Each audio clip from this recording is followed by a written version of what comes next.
Madame la Présidente, à la veille de la mise en place de la commission d'enquête indépendante décidée par le Conseil des droits de l'homme des Nations Unies sur les massacres perpétrés il y a quelques mois par nos agresseurs et leurs supplétifs dans l'Est de mon pays, je lance un appel solennel à la communauté internationale. Elle a le devoir moral et politique de soutenir cette démarche essentielle afin d'établir la vérité, rendre justice aux victimes et jeter les assises d'une paix durable ancrée dans la mémoire et la responsabilité partagée. Tandis que la guerre entre Israël et le Hamas ravage la bande de Gaza, avec le risque d'une extension régionale, et que se poursuit le conflit russo-ukrainien, d'autres foyers s'embrasent au Yémen, en Birmanie et en Syrie.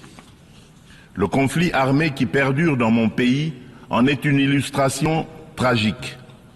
Depuis 3 décennies, la paix et la sécurité sont brisées à l'est de la République démocratique du Congo. Cette guerre s'est muée en une entreprise prédatrice. Elle dépasse depuis longtemps les seules dimensions militaires ou géopolitiques. Elle vise à piller nos ressources, effacer notre mémoire collective et détruire nos communautés. Les conséquences sont désastreuses.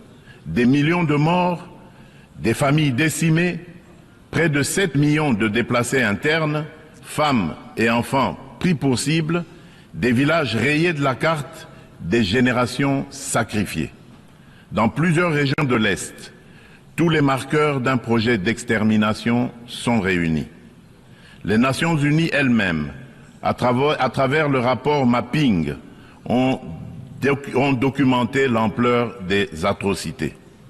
Ce n'est pas seulement un conflit, c'est un génocide silencieux qui frappe le peuple congolais depuis plus de 30 ans.